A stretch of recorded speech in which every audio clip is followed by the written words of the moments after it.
hear people saying the biashara is saturated, I ask them, are you doing these things? You know, have you just listed and you're waiting?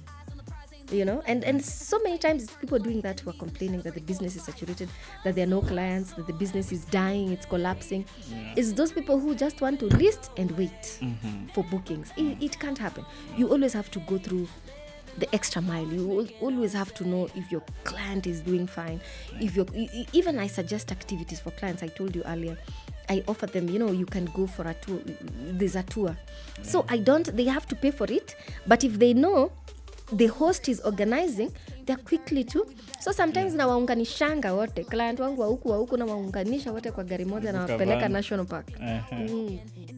Hustle every single day, chasing dreams.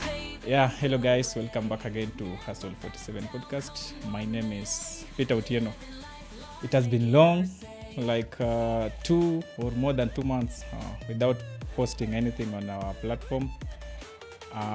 But by now we are more than 10 episodes running, and I believe unajua the challenges we are facing as a podcast ni kutafuta those reliable and genuine guests they can bring real value. So I don't just bring anyone to the show, and I hope you pardon me for that. But talking of genuine guests and those that can bring value to the show, nimetafuta a few of them. They'll be actually coming towards the end of this year, this November, and we have one of them here already. Today's topic is a topic that almost every one of you mtataka ku learn about it. It's about ameniambia, she'll introduce herself later, but ameniambia ni about short-term rentals. Mimi nilijua kama Airbnb business, but Airbnb ni kama just part of short-term rentals. So yeah, we are still learning, and that's one of the things nimelearn even before tuanze kurecord. So with that much introduction, I just want to introduce our guest to us. Karibu sana kwa show. Thank you so much, Peter. Yeah, unakaribishwa. Yes. So mimi ninakujua kama Shakila Mohammed. Okay, perfect. Yes. But I would like you again to introduce yourself for those who don't know you, what you do, and what you've come to give them to own Hustle 47 podcast. Okay. First, I really appreciate. I appreciate you for inviting me, you know, because I now see the fruits of my work, because I've been trying to teach people, because I realize a lot of people don't know about the business, A lot of people know about the business as rumors or, you know, hawaelewi vizuri. Yeah. So it's nice that I get to share. I've seen your other guests, and I've seen your engagement and your audience, and I feel it's very nice. I'm actually honored to now give, you know, tips about the business and educate the people about the business. Wachane na, you know, easy rumors we hear about the Airbnb business. I will call it Airbnb business because that's the popular name, but it is not called Airbnb business. It's called short-term rental. Yeah. Like I told you before you started, it's like taxi business. But then some people use Uber, Bolt, and things like that. So it's the same. The business is short-term rentals, but so many people, there are so many websites to do that, and so many companies now offering the platform. Yes. Yeah, and I believe all those things watu wanaenda kulearn as we move to. Yes. So, okay. My name is Shakila Mohammed. I'm a host. I'm a super host. Yeah, people call it a super host, and I've been in the Airbnb business since 2017. So it's about 8 years now. Wow. Yes, I'll tell you the story. Yeah, 2017 uko ni mbali, by the way. Mbali, but nilipata kama pia watu wengine walikuwa wameshaanza. Okay. Yeah, because Airbnb ilianza years back, even before I started. Najua a lot of hosts pia walianza before. It's only that mimi nikianza, not a lot of people had started. But yeah, it's been a journey, yes. But professionally, I'm a customer experience specialist. I know ukisema customer experience, people think ni customer service, you pick calls, you do that. But there are so many other things. I've been in retention, in customer experience, in sales, and still in customer experience, and things like that. Na hizo ndio vitu zimenisaidia kufanya biashara yangu ikuwe poa. Oh, okay, perfect. Yes. So actually I'm even wondering, so that you've been doing customer experience, if it's vile imekusaidia maybe kugrow your Airbnb business. Yes. Those are the things you will be tutagusia pia. But even before that, yeah, najua I haven't thanked you kwa camera, but Wow. but I'm so thankful you are here.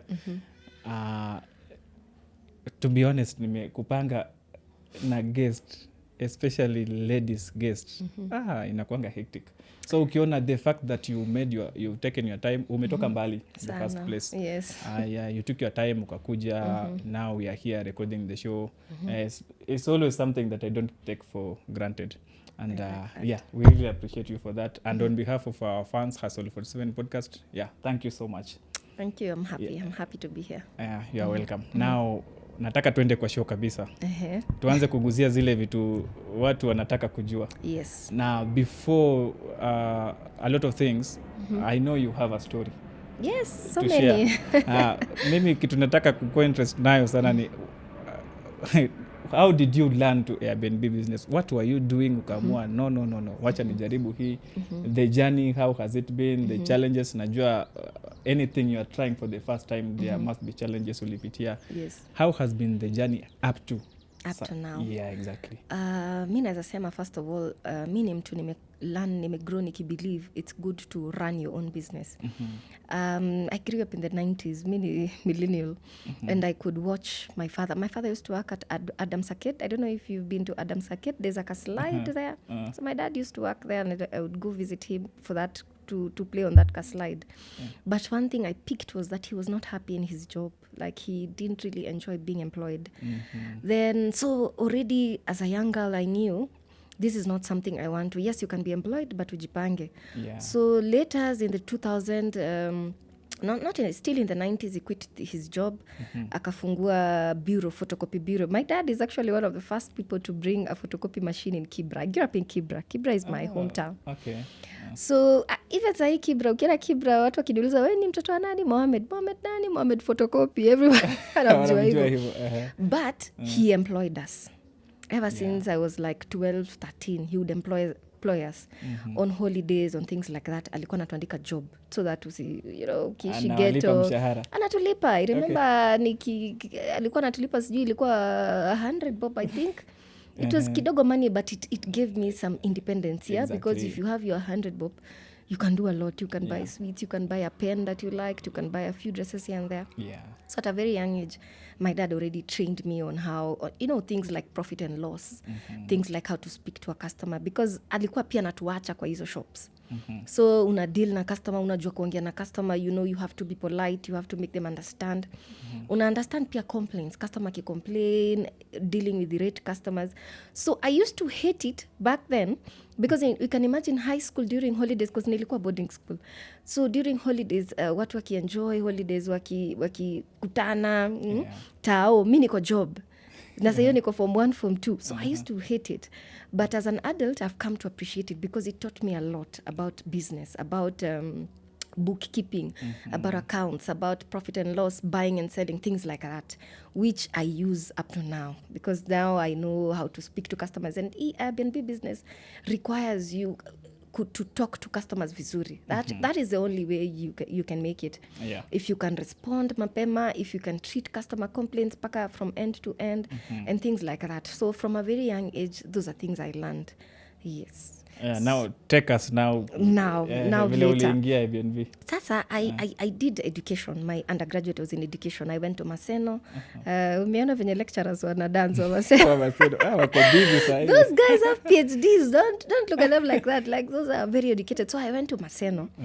And I did education, and then after school I started teaching. I've taught in several schools in Nairobi.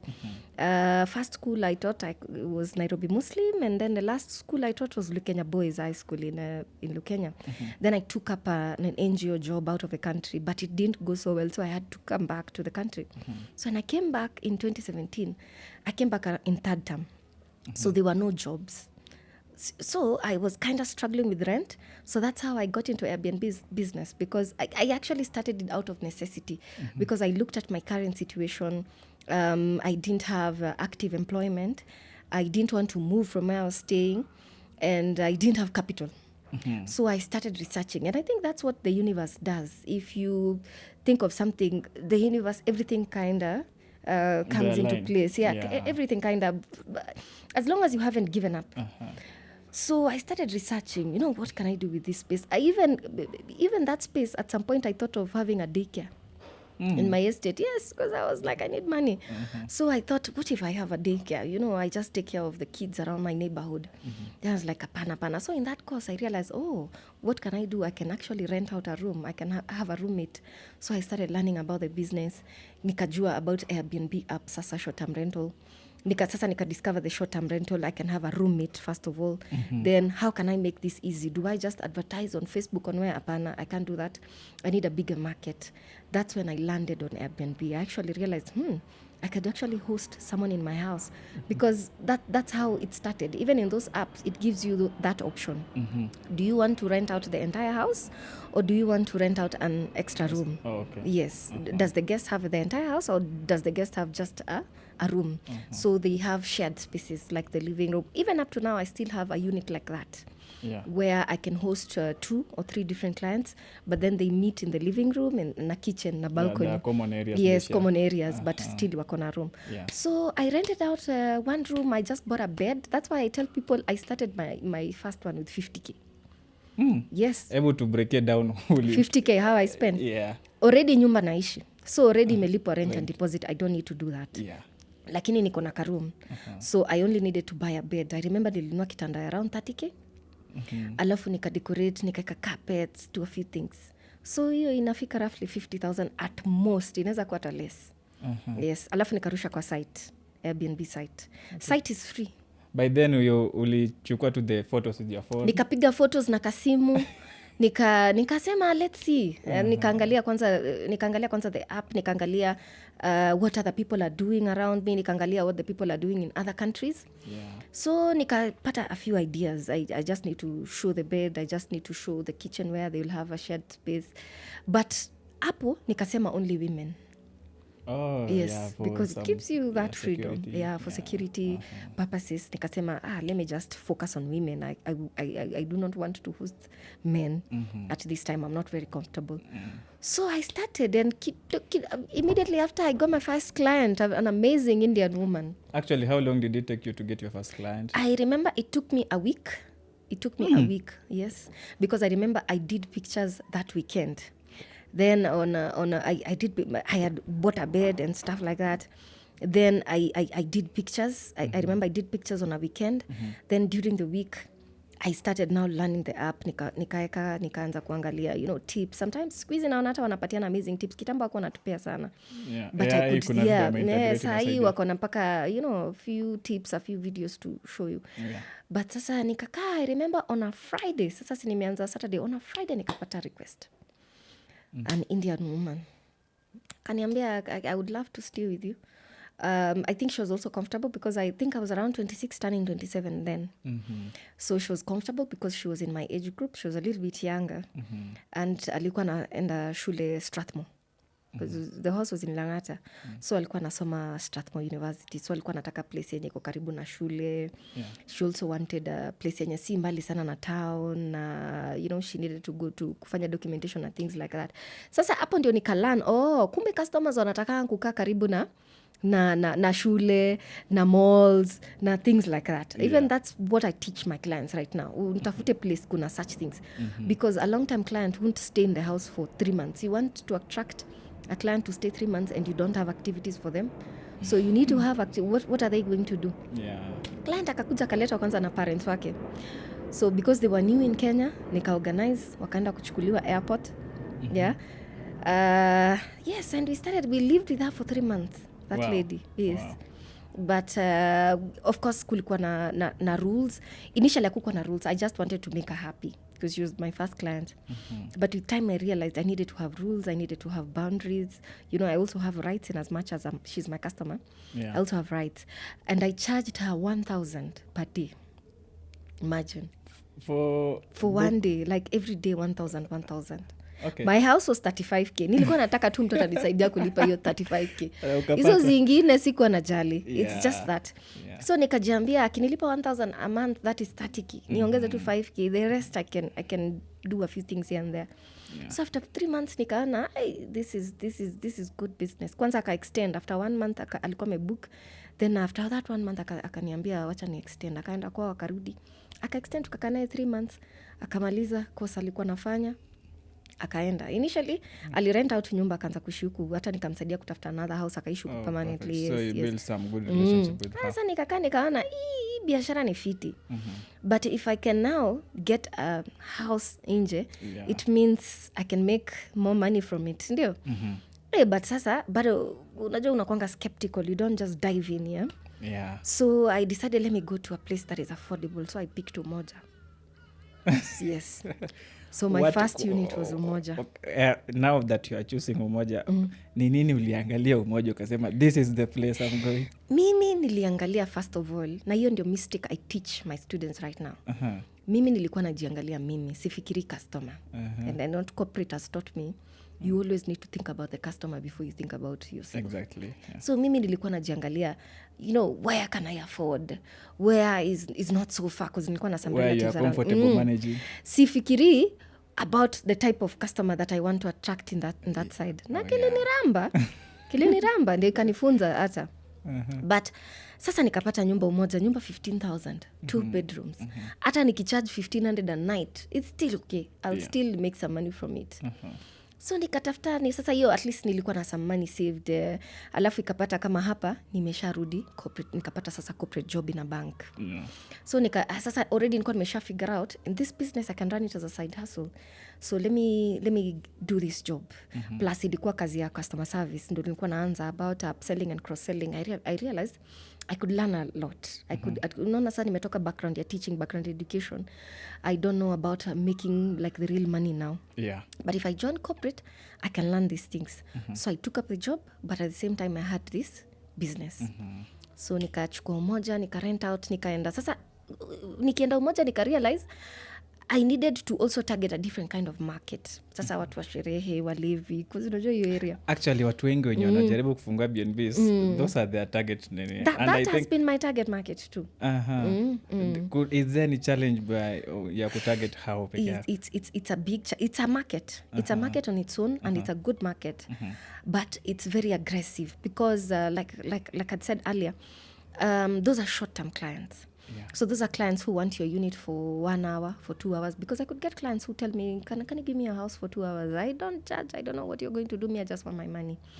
Or 1 day. But you realize the kind of cleaning that you will do after is the same cleaning you'll do for somebody who stays for 3 days. And this person has paid you more, 3 days has paid you more. Yeah. But at that point, that was my target market. Na hiyo time sikuwa nimeweka ati, you see the first client nileka kwa app. Hapo nikajiambia, app iko na commission, because this apps, they charge you commission 3 to some other apps like Booking even have up to 30% commission. So you just get 70? Yes, you get 70. It's the same thing like I told you, like Uber. They don't have a house, but you know, drivers wanna drive watu alafu. So nikasema wacha tu nifanye offline now. Ama ni mix offline and online. So that was my target market. Hata pale clubs hizi za Umo nilikuwa nimeweka stickers, kwa nimeenda nimeka stickers, accommodation available. Call this number. Nimeambia the waiters, managers, mtu akitaka accommodation. That was my target market for a long time. Yeah, wani connect offline. Napata walevi, but najua kudeal now. Sasa siku moja kikaniramba, nikapata client, akabeba dem, akaibiwa kila kitu kwa my unit yako ikaibiwa everything. That was the first major challenge. That was my first business, my first Airbnb, but that was a very, very big challenge for me. Yeah. Because you can imagine, I come to my house. Like alihama. Lakini si client. I've told people this story before. It was very scary for me because I learned something from this experience. I had to involve police because that was a police case. Number 2, I had not told the landlord. Unajua, during that time, people wako wanajua Airbnb ni nini. Yeah. So ile utaki kuambia landlord umerent nyumba, but utaki kusema kama ni wewe unaishi hapo, unaweka secret. Until hiyo kesi ifanyike, landlord akaniambia ulifanya nyumba yangu ikakuwa lodging msichana. So pia ilikuwa landlord anisu, yes.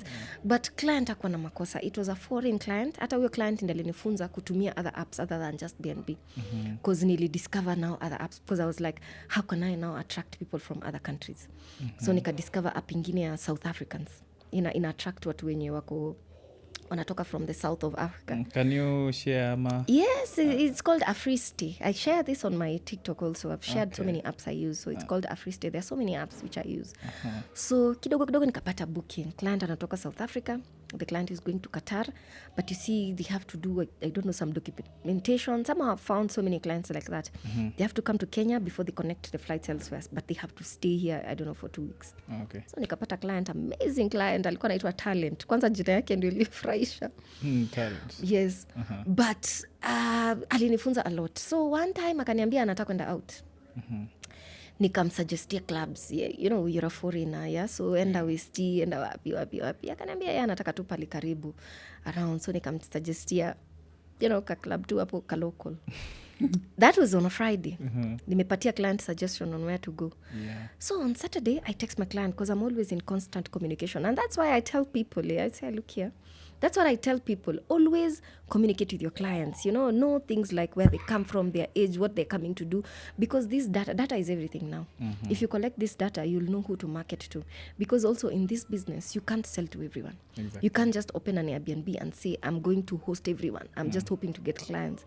You need to have a target market. Who are you hosting? Are you hosting business travelers? Are you hosting students? So that when you market, you know the type of people you are marketing to. Yeah. Also, you need to know if it is business travelers, how long do they stay? If it is students, how long they stay? Students are amazing because they stay for long. They stay for 3 months, whatever, because some of them wanakuja kufanya research. They even stay 9 months, 6 months. But the damage, be ready. Okay? But business travelers, amazing, but they never stay. Nobody will come here for business for more than 2 weeks. So on Saturday, I texted him to ask him, how was your stay? How was your day out? Anipe tips, anipe like aniambie review, yeah? Club nilienda kuko hivi because mi wanaongea na customers wangu hivyo. Yeah. Customer nikaona ako, it's just one tick, haijaenda. Nikasema tu, maybe akaona hangover, acha niache kwanza. Yeah. Nikamtext tena, nikaangalia tena Sunday, nikaona hiyo message ijaenda. So nikaanza kwa worried. But nikasema acha nimpe privacy. Unajua pia ni customer anaweza kwa something told me maybe ameleta mtu, but hiyo unit ilikuwa ina allow. Yeah. So nikampea tu time. Huyo customer alikuwa anafaa kuenda Wednesday ku travel back. Actually ndege yake alikuwa anafaa ku check in on Wednesday at 10. So kufika Monday bado nikiona messages ijaenda, nikaanza kuwa na wasiwasi. But I feel so bad. Okay, na pia nasema tu ni mambo ya Mungu. I wish ningeenda immediately, but I took time. So venye ilifika Tuesday, nikapigia cleaner. Kwa sasa nilinotice text ijaenda. Nikapigia cleaner, nikaambia cleaner, itabidi uende kwa hiyo nyumba. Customer hajanipigia kwa cleaner alikuwa anangoja nimwambie customer ametoka. Ndio sasa cleaner aende, make sure you know kila kitu kiko poa, ndio clean for the next customer. Kaambia cleaner, weenda uniambie, you know, the customer sipati message yake na anafaa kutoka kesho. Yeah. Cleaner kaenda. Cleaner ananipigia simu ananiambia mimi nimefika sijaingia lakini hakuna curtains kwa dirisha. So mimi nikashindwa, you know, like mbona hakuna curtains? Nikamwambia hiyo siku kwanza nilikuwa home. Nikasema acha tu niende, like what do you mean hakuna curtains? Like sikuwa na imagine ati kitu inaweza kumefanyika. But although nilikuwa na that fear of kuibiwa, because remember my client wangu wa before walikuwa client wa sherehe, walevi and things like that. Yeah. So I always had a fear of kuibiwa. But nilikuwa naibiwa tu hizi vitu kidogo, slippers. Unajua hizi vitu zenye si big deal, toiletries, things like that. But sikuwa nimeibiwa bado kitu major. So already nilikuwa na hiyo fear. So venye aliniambia curtains hakuna curtains, like aliniambia hakuingia. Aliangalia tu kwa dirisha akaona hakuna curtains. Akanipigia akaniambia hakuna curtains. Immediately nikachukua motorbike. Nikaenda. Kwanza venye nilifika hivi sikufika kwa unit, nilianza kutafuta caretaker kwanza in case of anything, because I was afraid what if something has happened and this is a man, he might attack me, maybe nipate kitu. So nikatafuta caretaker kwanza. The first thing I noticed is the caretaker was missing. Nobody had seen him. I came to know later he was part of the plan. Yes, he was part of the plan. Nikaambiwa caretaker hakuna. So mimi kuingia kwa unit yangu nikaenda tu kunoki hivi kidogo. Nikifanya tu hivi mlango ikajifungua. Hata before niingie. Nikiingia hivi nyumba iko vacant. Like venye nilikuja kuangalia hiyo nyumba ikiwa haina mtu, nikikuja kuchukua hiyo nyumba, that is how that house was. Like there was nothing. Wow. Hakuna curtains, hakuna nini. Me the first thing ikaniambia enda kwa sinishaona hakuna TV, so nimejua the next thing ni fridge hizo. Yeah. Kitu kaniambia hizi kwa wamebeba fridge. Nikienda kitchen hakuna fridge. Nothing. Hakuna, nilikuwa nimeweka hadi ka microwave. Hakuna, there's nothing. Hata vyombo hakuna. Hakuna hata gas. Everything. Sasa the shocking part Si nika decide kwenda bedroom. I'm like, amwezi kwa menibia kitchen baby bed wameacha. Nikifika bedroom napata client amelala na stomach down. Amelala hivi flat. Hana nguo. He's totally naked. So I thought he was dead. Like I got very scared. So nataka kwenda kumshika. You know, I'm like, my fingerprints. What is happening? I'm confused. I actually tried to touch him. I tried to touch him now. But unajua tena, he's a man, he's naked, I'm embarrassed. I'm like, what is happening? And when I touched him, I feel his body was cold. So I was sure this guy is dead. Nikatoka nje, kule kuna watu wa bike hapo. Nikaita watu wa bike, kujeni mnisaidie. Wakakuja wakashika wakaniambia, madam huyu bado anapumua. Tukachukua gari. Tukapeleka client Mama Lucy hospital hapo Umo. Client akafanywa first aid. Huyo client aliamka, I don't know, after alikuja kuamka, that was Wednesday, alikuja kuamka Friday. Imagine. Daktari wananiambia huyo alikuwa kwa safari. Kama ungempata that day, alikuwa kwa safari, because that was very alikuwa intoxicated. Yes, he was drugged. Aliekewa rice. Where's my club? Yes. One of the na tena imagine club nimemsuggestia. Lakini sasa client hakuni blame. Because me, I tried to give him options. He's the one who told me mi nataka kwenda, but then he was worried about worse things. He lost his passport, his money, everything. Then he was just happy to be alive. He told me he doesn't remember anything. Yeye anasema alienda kwa hiyo club, akapata na mademu wawili, akadecide wacha niende na demu moja home, akatoka na huyo dem, na anasema hakumbuki anything else. Kumbe dema kupat na kuna gang yake so yes, so I think because that is literally kuhama, like walikuja na gari probably to find out, walikuhama tu normally, na pia kiateka alikuwa involved. Of course hakuna uchi hizo areas, hakuna watchman. Alafu sasa ni kuanza kutafuta landlord, sasa kuelezea the case, how that became landlord ashakasirika, umefanya nyumba yangu imekuwa lodging msichana.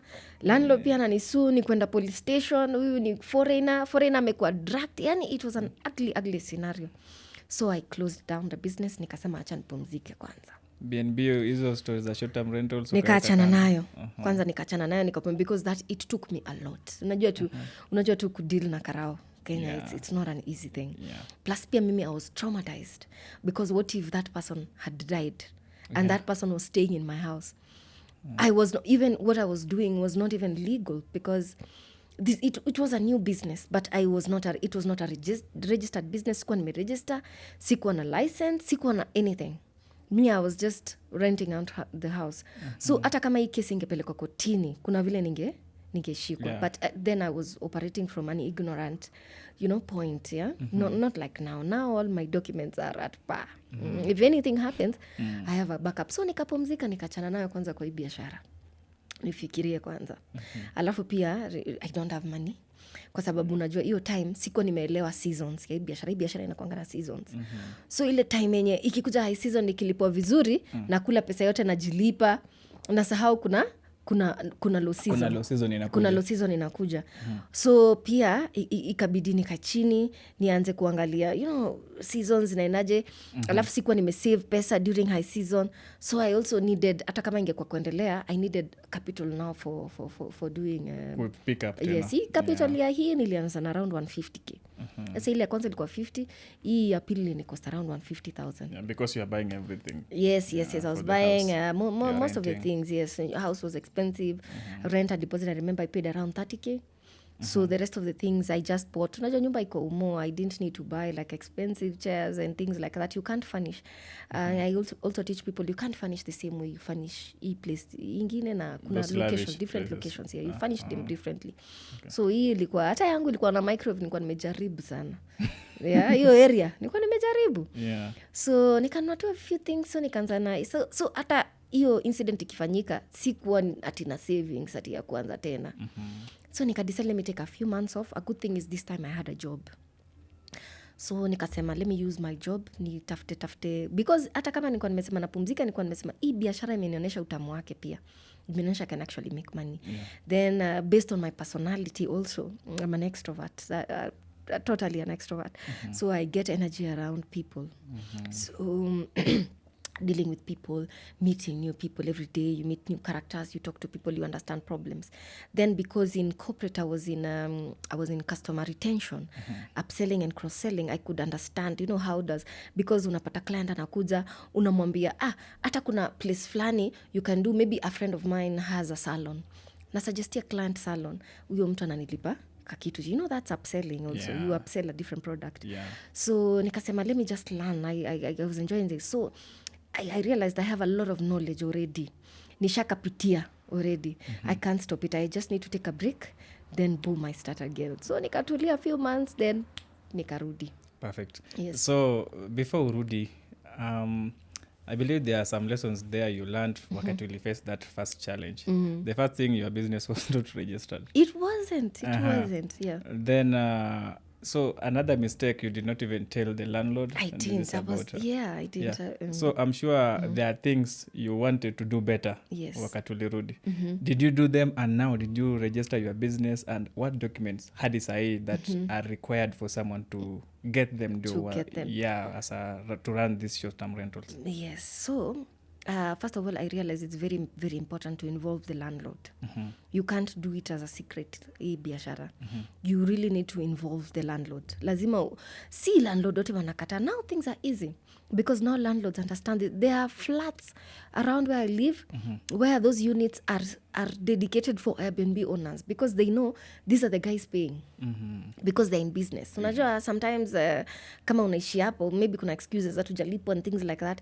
But kama uko Airbnb business, they know you will pay. It doesn't matter. So some landlords realize that, and some landlords wanna accept. Yeah. Some even tell you need to have these documents na wanakubali. I know some landlords bado wanakata, but now things are different. So it's very, very important. Involve the landlord. Kama kuna landlord atakata, don't worry. There are so many landlords who accept because the business is no longer new right now. Yeah. Number 2, taking hiyo biashara ilinifanya ni learn security. Security is very, very important. You can't do it in a place that you're not assured of security. So imagine nilihave kutoka Umo nikaenda Kilimani because I was like, it will cost me less, but at least itaibiwa vitu. Yeah. At least niko na security kwa gate, because mtu haezi hama tu na gari sahi pale unit zangu wako, mtu haezi hama tu. Hata actually I'm guessing ile your first unit ile ulibiwa, there were no CCTVs. Hakukuwa na CCTV wapi? Islands unakea nani CCTV? Kwanza hiyo CCTV tangolewa hapo. Hiyo ndio itaenda. Yeah, because there's no security. You know, there's no, hakuna guard, hakuna anything. Yake teka na washa tu stairs. That's it. But hakuna security. Mtu yoyote anaweza hama na vitu zako and nothing. So I realized, okay, first nilijaribu market ya Thika Road Roysambu, nikaona first of all it's too far. It's so hard for me. So let me just we wanted to co-host with a friend of mine along Thika Road. We started a bit, but then nikamwambia mimi nishaku set up. I'll share with you, but this is not the market I want to deal with anymore. So nikaamua tu acha tu niende nikatafuta place in Kilimani. Already nilikuwa na target market. Alafu unajua hiyo unit yangu ya Umo pia nishaipata bado foreigners, wazungu, Asians. But venye walikuja wakafika hapo wakaangalia environment wakarudi wakaniambia, hey, we can't stay here. Yeah. So nikalan, for these people to be comfortable they need to see other people like them. Yes. So where is that place where wataona other foreigners like them wakwe comfortable? So nikasema tu, let me do this. Let me just let me apply the lessons. So nika-apply hizo lessons, nikakuwa na security, nikafanya nini ingine, nikaweka rules pia za kuingia kwa nyumba ni saa ngapi, hizo ilinifunza because huko kwingine sikuwa na rules. Unaweza ingia anytime. Unaweza omba nyumba midnight. Remember pia nilikuwa nimeadvertise hata kwa club, so mtu atakutoka club but sasa hii nikakuwa na strict time. Check in, check out. You can only check in at this time, you must check out at 10. You can't pitisha that time. Yeah. So nikaeka hizo rules na immediately nikapata customer. That same day? Not same day, because you don't do it on the same day. Unajua kuna kwanza kuweka furniture, kuna vitu mingi haya, alafu sasa tena uanze kupiga picha, alafu tena the listing is the crazy bit. Hapo ni Airbnb. Then kuna hadi they have to review it. they have to review. Nowadays things are a little bit easy, but they have to review. At a booking.com, booking.com is also my number 2 favorite app. Although the commission is a little bit high, and there's payment on arrival and things like that. But yes, it's a lot of mathematics, listing and synchronizing and things like that. So after nieke hapo nikapata client, nikajua this is the way to go. There is no now going back. There is no going back. So Kilimani, I'm wondering, apart from the security you've mentioned, what else drove you to Kilimani? The fact that foreigners liked the market, because like I said, know your customer. So since I really wanted to attract that kind of market, foreigners, I needed a place that has foreigners like them, so that they also feel comfortable. To see a white person will be comfortable where they see other white people. So I could see that market there. That's why I went for it. So now what documents did you sign then now? And they are still required. Yes. First of all, I knew I had to register this as a business. Although I didn't register immediately, I took time because I knew I needed to have tax compliance, at least to be at par. Although these laws were not very strict then. Remember, this was around 2018 going now to 2019. So the laws were not very strict. But I knew, because I'd already decided I want to take this seriously.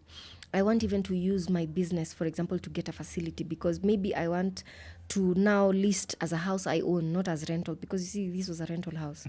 I knew someday maybe I'd want to have, because the people who are renting their own houses are killing it. Because remember, they're not paying rent. They're not paying rent. So any money they made. So I knew I wanted to do that. And for me, because I'd worked in a bank, I knew the documentation the banks needed for me to get a facility if I want a mortgage. So I had to be at par with what I had experienced. So I got the business registration, carry. I filed returns. I didn't get the tourism certificate then. Yeah, the one I'm telling you now, it's compulsory. I didn't get it then, but at least I knew I was compliant. So in case I need that means also I need an account, a business account, not a personal account, that shows my earnings, in case I want to prove to somebody that this is what I make. If you give me this money, this is what I can potentially make. So those are the kind of documentation I worked on. Yes. Okay. Now for someone, najua most of people will be interested to start this or to join the business. In your view, is the market already saturated? Ama bado kuna opportunities? That's something I deal with all the time. People saying the market is saturated, and I will tell you for a fact, in every market, there's always evolving. Every market evolves. I could give you an example of boda boda. How many boda bodas do you have in the country? Because boda boda time ya Kibaki ndo zilianza kwa mingi. Kitambo kuko na boda boda hivi. We could see boda bodas in Uganda and everywhere else. But they were not common in Nairobi. But look at boda bodas now. But do you want to tell me if somebody wants to buy a boda boda now, they watakosa customer? No, they won't. No. Ni target market yako tu na how you do it. So right now, lots of people are doing, like my current unit has 19 floors, but I think Chinese, there's something Chinese, I don't know, they don't count, I don't know, first floor or something. So it's basically 20 floors. And that unit has so many Airbnbs. But that doesn't scare me, because I have my own target market. Kila mtu akona target market yake. So in as much as there are many, it is those people who do not want to have a target market, those people who feel this is passive income, because Airbnb is not. It's not passive income. It's not like affiliate marketing where you sleep and you earn. Yeah, na wale wanaogopa the marketing part of it. You can't. Then you're in the wrong business. You're in the wrong business. Even when I do, because now I teach people, I mentor students, I test their personality, because this business, your personality ndio itakufanya prosper. You need to, lazima ujitume. Don't be afraid of marketing. Then in marketing, you don't have to put yourself out there. For example, me, I don't market on social media. It's very rare for you to see my unit on social media. It's because your target market. It's because my target market is not on TikTok. If you find me, if you're my target market and you find me on TikTok and you approach me on TikTok and tell me you want my unit, I send you the app. I send you to the app. I send you a link. That link directs you to the app. Enda book huko. Because I want the reviews, because reviews ndo zinani you know. Zinakusell. Yes, I've been in service industry, in corporate, I'm in service industry. and I deal with financials, and I realize the psychology of financials is very different from a product business. First of all, it's very difficult to damage control. You see, when you buy a handbag and the handbag is not good, yeah, you don't like it, am I gonna fault? You can easily exchange it for a different handbag in product business. Yeah. But in service industry, the moment you have bad reputation, that That's could it. put you out of business very Yeah, fast. yeah. So the reason I insist on booking on the app is because I need these reviews, because these reviews are what gives me other clients. So in my units, you'll always see what people what people say about staying with me. And peer guests, especially global clients, they want to know what other guests said. They want to know, for example, if a client is from the UK, they want to know if somebody came from the UK and went there, what did they Find good about yes, the yes, place. yes. Yeah. During, for example, Mandamano and things like that, people want to see, they want to see what other hosts said about the area and things like that. That's why I insist on reviews, because, reviews are the reputation. So you can't get that on social media. It's very difficult to get that on just getting offline clients. Yeah. And as much as I know it works for sometimes offline clients, and a bulk of people also do the offline clients, but it has, according to me, it has a lot of disadvantages more than the advantages. Then you don't even get to interact with the client. You don't know the person, because what wanafanya offline bookings, they depend on agents. Agent atakwambia Shimo ametoa client. Agent atakwambia tuko na booking na akutumie pesa, kate pesa yake akupe. You don't meet the client. You don't know the client. You don't know the country they come from. You don't know their age. You don't have the ID. The ID. Unaona sahi what is happening? Watu wanauliwa kwa Airbnbs. Hiyo tando inaharibia Airbnbs jina. Yeah. But there's nothing you can do because you didn't ask for documentation. You don't know this client. You don't know anything. So I would rather stay away from advertising like that. So unamaanisha kuna watu they like agents wanakutafutia clients? Yes, unajua hii business si lazima ukue host. Host, yeah, unaweza kuwa agent pia. Kama for example hauna capital. Yeah, how do they operate? Agent anakutafutia client, then unampea commission. Most of them charge from starting host charge around 10%, experienced host charge around 20%. Mi naweza kwa agent labda 50%. Because I'll do the bulk. Yeah. But mostly agents wanacharge hivyo. Then anakutafutia client, then maybe anakuambia, wengine wanakuanga na standard fee, but huwa anaambia agent wacheni kucharge standard fee. Because ukicharge say 500, what if your client anakaa 20 days? Utacharge bado hiyo? Wezi charge per client, because some agents wananiambia wanacharge 500 per client. And I'm like, that's too little. It's too little. Charge a percentage. Tell them it's 10% of the revenue, of the whole revenue, Yeah, whole stay. Yes. So kama hauna capital, unaweza kuwa agent, unatafuta client, unapea mtu, anakupea commission. So how do where are their source? Yeah, exactly. One thing I know, most of because hata mimi nimepea agents biashara. Tukianza Airbnb kitambo tulikuwa na WhatsApp groups. So sai kuna WhatsApp group mingi sana za Airbnb, na mimi and some other guests ndo tulikuwa one of the people tulianza kuform hizo WhatsApp groups. And we were doing amazing stuff. Tulikuwa tunafunzana, we were even planning a host meetup and things like that. But group size imekuwa na watu wengi, unapata group iko na like 900 600 people. So zimeharibika, siku hizi imekuwa another place to just post. So me personally, when I have an excess client, because sometimes kuna mtu alikaa na wewe, they liked your service, they want to come back, but you already have a booking. Utaambia your client niko booked. Client ni client, bado utampanga. So mi nitaenda kwa hizo groups, niandike hapo, niseme nani ako na unit, then hapo agent anapata client. Yes, so agents wanapata hivyo. Ama pia wale agents wamekaa sana, pia watu wanajua wanafanya Airbnbs, pia wanatafutia watu, wanakuanga tu na soko yao agents pia. Perfect. Yeah, so you have shared more about your experience and how you got started, the lessons along the way. Yeah. Now tunataka tuende now to our the viewer, the audience. We want to make some content for them pia one how they can get into the business. Yes. The first thing I would like to know ni umesema ulianza na 50k. Mi nilianza na 50,000. Yeah, and now that was 2017. Yes. Now we are in 2025. Yes. What is the ideal budget ya mtu anaanza nayo and how can you break it down for them waone maybe and waanze na studio, 1 bedroom, 2 Yes, bedroom, yes. which one do you advise waanze nayo? Yes. I like that a lot, and that's a question I get a lot, yeah, even with my students. But before you get into the business, like I said, before I train I teach people before I advise people, nowadays I charge, but kitambo I never used to charge. A lot of people have taught work on a units, but now I teach because I realize people don't really value free things. But I tell people you need to do a personality test. Yeah. Because if you don't have a personality for it, you will be very, very frustrated. So we normally do a personality test. And it doesn't mean you have to be an extrovert and you don't have to be an introvert or whatever. It's not about that. It's about, first of all, you enjoy hosting. You don't mind meeting new people. You are very welcoming. And you're very patient. Because this business will test your patience to the core. It will test your patience to the core, yeah?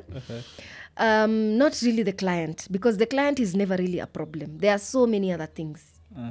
You know, there's the season will stress you out. You need to be able to calculate and know, you know, so you need to know these things. So if you want to start, first of all, look at your personality. Usikuwa unakasirika client. Naonanga social media, watu wanachukua video. Look at how the client left my house, amekasirika hapa naonesha. You're in the wrong business. You're in the wrong business. You can't. Those are the challenges you should be expecting. Yeah, those are the challenges. Well, unaona, yani, watu wanasema hata wanapata maybe, I'm sorry to say, watu wamehara or things like that. Ashago utaanzia wapi? Yeah, but kama uko na hiyo roho, you can't do it because those are things that can actually happen. Yeah. But if you're serious about entrepreneurship and you have entrepreneurship zeal and blood, you need to know, you know, as opposed to kuogopa that this can happen, you're supposed to find ways to mitigate these things. Exactly. So instead of saying, I do not want clients to do this or do this, you're supposed to, you know, it's just a mindset. Change your mindset and say, what if this happens? You know, what am I going to do about it? Yeah. So you do things to mitigate, you know, to find solutions as opposed to being scared and shying away. So for example, cleaning is a major issue. I see new hosts complaining about cleaning. What about you get 2 cleaners, a professional cleaner who does, you know, the deep cleaning, the blood, the what. Then you get now the regular, you know, the things like that. So before you get into the business, I'd advise you take a personality test, find out if this is something you can do. Then I advise people to look at 3 locations. Even that's what I do with my students. We look at 3 locations. There are high-end areas, there are mid areas, and then there are low-budget areas. It doesn't mean the low-budget areas don't get clients. They just need to target the right client. It doesn't mean now kila mtu lazima akuje Kilimani. Yeah. Because it is a high area. There are people in Kilimani who are struggling. So when people sometimes ask me which location is the best, I tell them there's nothing like which location is the best. It is you to make it work. Because I have people in Voi who have an Airbnb and they are making it. Could you ever think that somebody would have a Airbnb in Voi? But they have a target customer. It's about you and the kind of clients you're comfortable with and the kind of clients you want to target. So you need to look at 3 locations. So maybe quickly for the sake of the interview, I could look around 3 areas. Yeah. High-end areas. So I could say maybe low-budget areas, areas like Eastlands, yeah? Donholm. I could pick Donholm. I could pick Lower Kabete. I could pick in Mombasa. Maybe I could pick Bamburi. Yes. So you see those areas. Houses range from, say, 20 to, say, 20 to, say, 35. 1-bedroom studio. I'm talking about mostly 1-bedroom na studio. Dollars. 1,000. I'm talking about rent for those areas. Yeah. I mean, A studio in Donholm, I think 20,000 would be a good studio. In Doni. Hata Utawala. Yeah, 20,000 is a good studio. So ukiangalia utalipa 20,000 rent, utalipa deposit 20,000. Then I normally ambia mtu weka another, kama utaitishwa 2 months deposit, eka another 20,000 for learning, especially if you want to do online bookings. So hiyo ni una attract clients, una learn because hizi apps zinataka kuwe well conversant. Because kuna a lot of things you need to do, rules nini, yani inakuanga na mambo mingi. So that's around 60,000. So, then you need to furnish. Yeah, I'm thinking such areas, because you see in those areas you will not charge 10,000 a night. Me in Kilimani I can charge 10,000 a night. But in somebody in Donholm may not be able to charge 10,000 a night, but they can charge 3,000 a night, they can charge 4,000 a night. sindio? Kwanza that means huyu atapata more clients even than me mwenye na charge 8,000 whatever, sindio? It's only that tutatake maybe tutatake different times ku break even. So kama uko na limited budget unaweza anza na such an area. First of all, hata nilisahau kusema you can even host your own house. Yeah, because even that's how I started, and the apps allow you. All these apps, they tell you, do you want to host a room or things like that. So kama hauna big budget, kama hauna hizi 100, because in these low budget areas haiwezi enda chini ya 150k hata. 50k is on the low side. Upate ka kiti, ka set of furniture, maybe ka 40,000, ununue ka fridge kadogo and things like that. It make look nice. Unaona bado itaendelea 150, 200. But kama una big budget but uko na a small room in your house, you can host, because there are clients like that. There are clients who actually don't mind staying with you. Even me, I've booked a unit wenye ilikuwa couple na mtoto and I stayed with them. Yes, place mbali kidogo nikijaribu kuexperiment. So you can also get clients like that. So pia kama una budget, you need to start from somewhere. You can't wait until you have unaona kama me in my situation, I didn't have anything. I didn't have sikuwa na, those were the last of my savings, that 50k, and I put all of it with my heart. So pia kama kuna kabali hivyo, but kama unataka hizi areas around 150 to 100 low budget, but then again there's a cap. There's some amount you can charge. Yeah, because of the area, the location. Then unaona mid-range areas ni kama tuseme South B. South C kitambo ilikuwa high, but siku hizi ni mid-range. South C kitambo ilikuwa tu ya waiti. But nowadays South C imechange. It's not the South C. Kuna vile watu wameingia huko. Watu wameingia siku hizi, naona hata kuna drainage problems. I hope they really revive South C. I told you my first job, I used to teach Nairobi Muslim, the girls' school in South C. So I know South Sea a bit too well. So right now then you can get a studio also in South Sea, although they're not very popular. Studio 1 bedroom yenye cost around 45, 30, things like that. So South Sea you can charge even up to 5,000 for a unit. Na kuna any documentation costs zenye they'll be involved? Yes, sahi documentation, like I said, sahi it's very important first of all register as a business. Then file returns, ukuwe na ile business registration certificate. Si lazima register as a company. Me, I've had to register as a company because now I own several units. So they go under one name, under Minimalist Homes. But you can just do it if you have one unit, you can just do it with your name. You just ile tu kawaida business registration. Hiyo ni very very important because right now the government is having talks every day about how they can tax Airbnb. Our country, majirani Tanzania, they pay something called a city tax. Sisi hatujafikiwa, we don't pay a city tax because hosts there pay a city tax. So maybe with time that will come. Yeah, but Kenya hapa umesema kuna this tourism certificate. Hiyo ni another thing. Hiyo ni another addition. Hiyo ni another addition. Yes, lazima wana insist. Lazima, yes. So other than the KRA and whatever, lazima ukue na tourism. Kama Airbnb yako iko na around income ya around 288,000, there's something called a rental income tax which you have to pay, and this one you have to pay every month. Okay, but hiyo ni kama you get around 288, and that is filed monthly. But kama hujafika, you need to have the tourism certificate. Hiyo ni 26,000 per unit for the whole year. For the whole year. Okay. Alafu na 1,000 registration, so that's around 27,000. But then to apply for that certificate, you need first of all the business registration. That's why I said lazima uwe na ile business, ile ya kuregister for business, register ile ya kufile returns. Lazima ukuwe na hiyo ndo register for tourism, tourism regulatory. So lazima ukuwe na hiyo ndio uweze kuregister for hii. That's why I started by saying ni lazima ukuwe na ile certificate ingine ya ile permit, business permit. Lazima ukuwe na business permit ndio register for the TRA. So hii TRA unahitaji business permit, unahitaji health, unahitaji fire, things like that ndio uweze kuregister, which is yearly. So sahi ndio imekuwa compulsory. Kitambo haikuwa very compulsory. In fact kitambo alikuwa anasema you need it if you do experiences. So mtu kama mimi mwenye nafanyanga experiences, by experiences I mean sometimes napelekanga customers wangu on tours, things like that. I need to have it. Yes. Okay. But right now it's a little bit tough. So all those costs tuseme zimekuja around for a studio. Yes, studio around 200k, lakini huko 200 to 50. Yes, huko For ni the low. Aha. Then ukifika mid, sasa hizo area South B, Syokimau pia ni mid, although Syokimau can be high also. Because Syokimau Close has to very the nice airport. landmarks. Yes, it's close to the airport. This is SGR. The roads are very good. Sahi tuko na expressway. Yeah. So can be mid to range. It's just that rent in Syokimau is a bit affordable other than the high-end areas. Yeah. So there you might go up to around 600, 500. Because you can imagine upate maybe nyumba ya, I'm thinking 40k. Rent and deposit, say 120k if it's 2 months. Then you furnishing kiti nini. It's mid-range, so it's not a necessity to have something like a washing machine in Syokimau. Yes, but you can have. It's good if you have, especially if you're targeting mzungu hatakuja kufua, hatakuja kutafuta mama fua. But you can also get a unit yenye si lazima attract those type of people.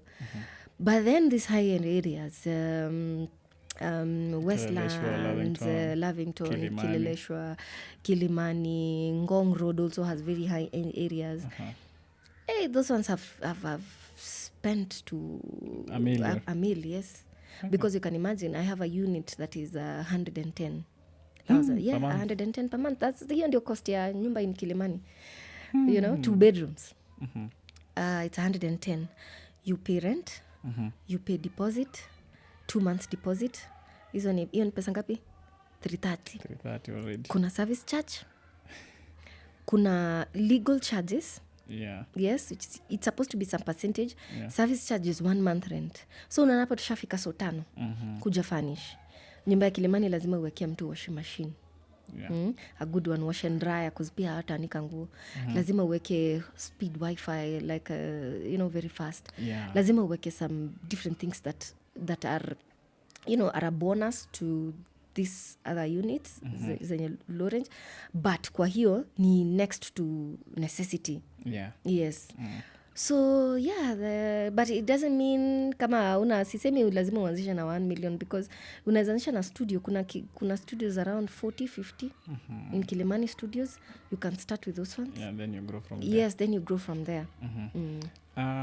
Kuna swali nataka kukuuliza, but before then sijui kama you can break down the expected, maybe just average mtu expect nikifungua studio how much am I, zile umeona watu wana make the average monthly income, Yes. ama the profits, 1 bedroom na 2 bedroom. Then no, in case I just forget this, I forget this question, let me just mention it, but you can start with here kwanza. Kuna watu wanauza Airbnbs. Yes. For someone who wants to get started, do you advise them to buy Airbnb ama waanze upya wa furnish tu? Mi naweza sema hivi, kuuza biashara inafanyika. Nikikuja hivi nimekwambia nimeona nail shops, yeah? Yeah, nail Kuna so many nail shops around. nail shops, sorry. Nail ya kutengeneza nails, Sorry, yeah? yeah. Manicure, pedicure, wasichana. Yeah. But I also see online a lot of people selling their nail shops, sindio? Yeah. But inategemea huo mtu anaweza kuwa nauza because yeye hakufanya the right way. Anauza most of them wanakwambia okay, wengine wanakwambia nauza because I'm going abroad, but unajua wanauza because challenges. Yeah. So kuna the challenge maybe because alikuwa area ambayo hai support short term rentals. Kuna area zingine hai support short term And rentals. they were trying to do that. Yeah, and they were trying to do that because them they were just thinking of themselves. I can afford this place and I will just put in the app. They don't realize this place doesn't have things my clients can do. The roads are not accessible. So such areas, I cannot mention specific areas like this area cannot work, these areas cannot work. What I can say is you look at the structure around. Are the roads accessible? They are good roads. Si ati customer anashuka tena anapanda ndudhi. It is impossible for the business to work. Yeah. So maybe unapata mtu anauza because hiyo area si accessible. Na haina any, you want to attract long term clients but there's no mall. This client cannot go to town because some of them need to go to town to pick their documents. This client needs to go to the airport na place huko hata ku request Uber ni shida. Anahitaji co-working spaces. Yes. They need to go to conferences. They need co-working spaces and they're not. So ukipata huo mtu anauza, don't buy don't buy. I wouldn't advise you to buy because you also need to do your due diligence before you buy. You need to look at, what do they do? Mbona biashara yao haiku work. If you can do it better, then you buy it. I've seen people selling in good areas. Me, I've purchased a unit in Riara, along Riara Road, somebody who was selling. And I look at that. They tried to tell me, they're tired of the business, they want to go, but I realized, they were not. So I asked them, where do you market and things like that. At first anakwambia, nilikuwa napata customers, but you ask them, where are you marketing? Anakwambia nilikuwa tu naeka Facebook. You unajambia huyu ananidanganya. So I realized they don't market enough. They know nothing about the short-term rental websites. But the they location offer looks so zero. prime. Their location is behind Junction. Wow. That's a prime area. Yeah. Wazungu watajiona wazungu wenzao huko. Like, foreigners will see the other foreigners. Even not necessarily whites. Even people from diaspora who are Kenyans, because those are some of my target clients. Wanataka kuishi such areas, but they can't stay in the house for long. They need to. So you see that area, this Junction, Ngong Road is perfect. They can go to town. Ubers are close by. There are clubs. Kettle House is not so far from there, so they can go to clubs. They can. So those are some of the things you look at. So you buy, and then now and that unit is really working for me. Yes. Now back to the other question, is profits. Profits. For example, this is how you calculate profit with an Airbnb. First of all, there's the initial capital. What I like doing, especially with my students, is looking at, we do a business plan. Because like any other business, you really need a business plan for this. Because you do not want to be furnishing, then you run out of money. Rent is waiting for you because landlord ajali. So you need to do a business plan, okay? So you do a business plan and come up with a capital in which normally we like to look at capital in these 3 areas. Then the client tells me, sina 1 million, sina 800,000, but niko na 500. How can we make this work? So we sit down and we do a business plan. Then again, now how you know about profits is now how you charge. I normally work it out with 20 days. Because in the business, sometimes, yes, you might get a client for 30 days, good for you. But there's normally days for transition. My minimum days is 7 days, mostly on high season. So 7 days, I need a day for the transition before I could book in another client. So you have to work with 20 days. Okay? So you sit down and you think, how much do I need to charge so that in 20 days, I already make rent, I already make the bill and things like that. So for example, if rent is 30,000, for example, you need to make that 30,000 within the 20 days. So you say you start with firstly 1,500. I can charge 1,500. But remember, rent is not the only. It's not the only expense. There's Wi-Fi. There's there's water. There's things like that. So you give a rough estimate. Say maybe 10,000. So I need to make how much? I need to have 40,000 by the end of the month. Then lazima ujilipe kidogo. Because hii biashara si mchezo. So, lazima ujilipe kapesa kidogo. Then you come up with an amount maybe you feel comfortable in paying yourself. Okay? But kama umefika point sitaki kujilipa kwanza, mimi nataka kwanza ku make money, we can still work with the 50k. Okay, so we have said the house is 30,000 and the utilities are 10,000. So that's 40k. So at the end of the month, you need 40,000. That means you have to charge a minimum 2,000 a night for you to make 40,000. But remember, these apps have commission. So you have to charge, at least kwa app, client lazima alipe tseme around... I'm thinking 3% of 2,000. That's around 600 shillings. So you have to charge 2,600 is what the clients need to pay. Your app ikichukua 600, you still remain, your 2,000 is not touched. So ukiwak na hiyo 2,600 unapata at the end of the month you have your 40k. You can definitely charge more. You need to charge more to get to pay yourself. You can experiment. Yes. So unit yenye maybe inakucost around 30,000 a month. You need to charge at least 3,000. You need to charge at 3,000. And I'm thinking 3,000 might be standard, but remember there's high season, there's low season where you can play around with the prices. Yes. So you have your target market.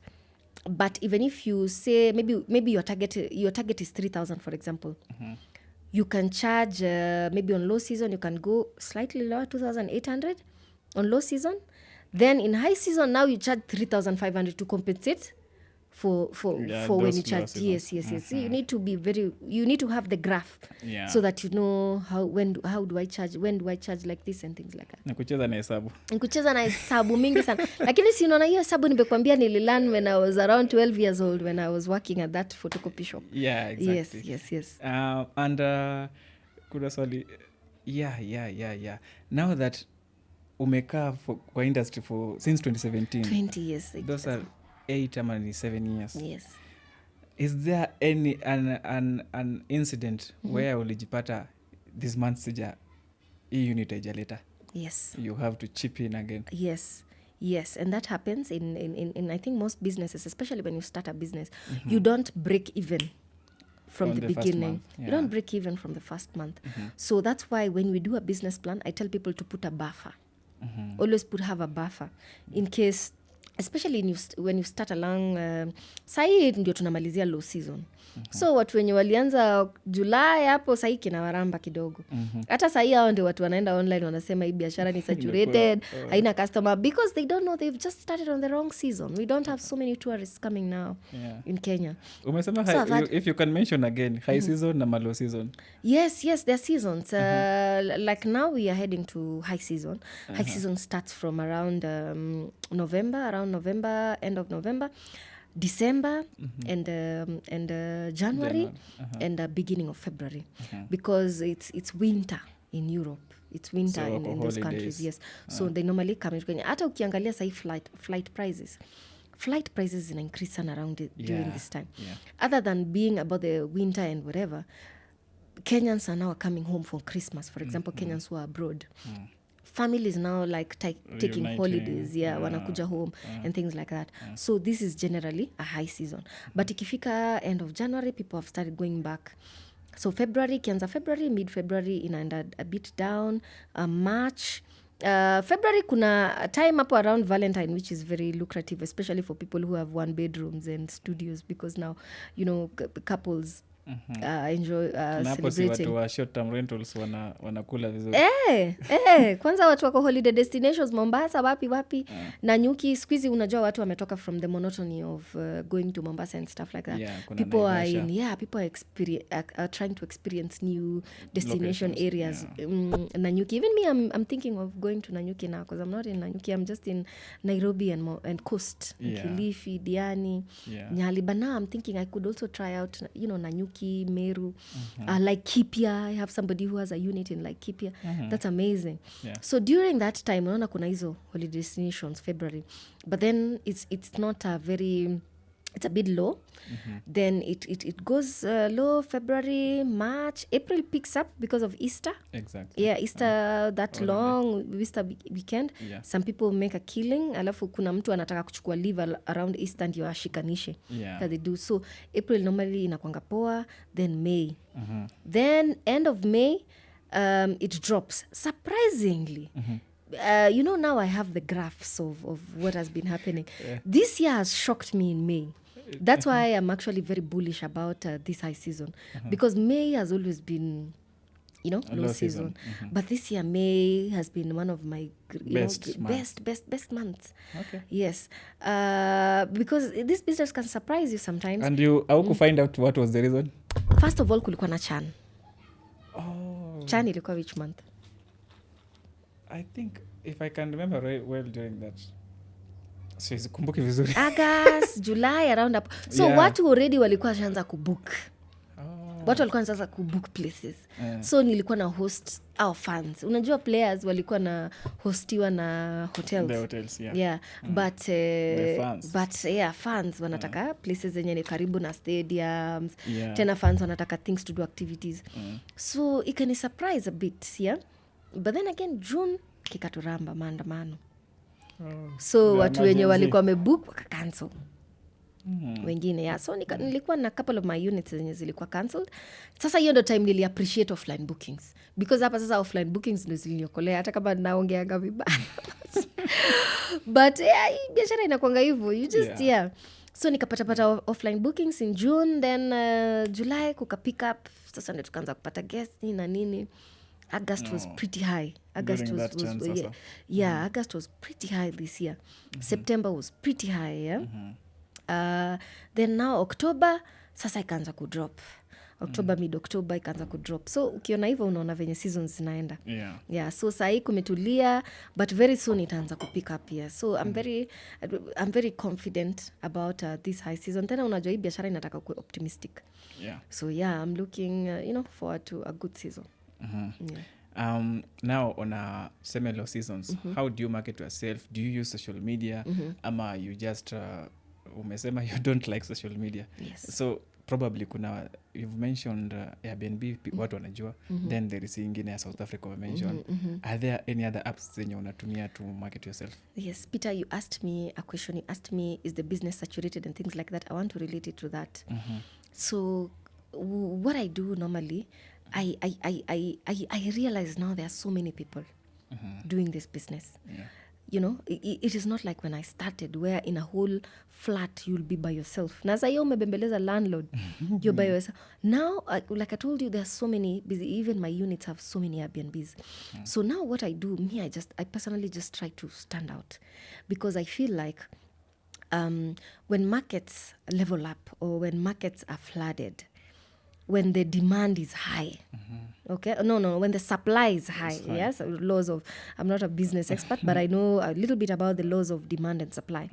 So when supply is high, okay, there needs to be demand to match up, okay? So this is always an opportunity to be different, to stand out and to offer things which other people are not offering. So you can't just stand out with, first of all, the type of furnishing, because people think, hey, me nita furnish. I have people telling me, naendea furniture Airbnb China, naendea sijui wapi. And I'm like, good for you. Yeah. That is important, but it's not the important thing. Okay? There are other things. You need to be different. You need to offer experiences. Yeah. So even in those apps, the way they are very saturated, first of all, I normally tell people, enda kwanza ubook as a client. Go and look as a traveler first and see, the people around me. No, ndio uone, and so that it is not your furnishing which will get you clients. It is experiences. So I totally use the apps to market my unit. I never post on TikTok or Facebook, or I used to. There are times when I used to do that back then. But it had so many disadvantages. Especially clients don't want to give you an idea. They don't want, first of all, to give you their documentation. And in this business, it's very, very important if you don't want to get into trouble, especially with the government, with the law. You need to know who's booking. Yes. I've handled that by installing smart locks in my units. All my units have smart locks. Smart locks, first of all, take a picture of the client. I know some people think that somebody told me, even though not to record. Hiyo ndio niliona. I saw a comment. You were telling someone you bought a lock for 80,000. Yes, I did buy our Bolesi smart lock for 80,000, and that was kitambo before these things became popular. And I actually had to import mine from Amazon. And I didn't even buy one. It was several. But right now, they're in Kenya. I'm even trying to have a partnership with them, so that they can have these things too. So now they sell them for 50. There's even others for 18. It depends on the kind of features that you want. Yeah. But the most important thing, at least you need to see the face of the person in case of anything. Nje. So ziko kwa mlango hapo kwa. Yes, ziko kwa mlango. Ukijaribu tu kukuja because I give you a password.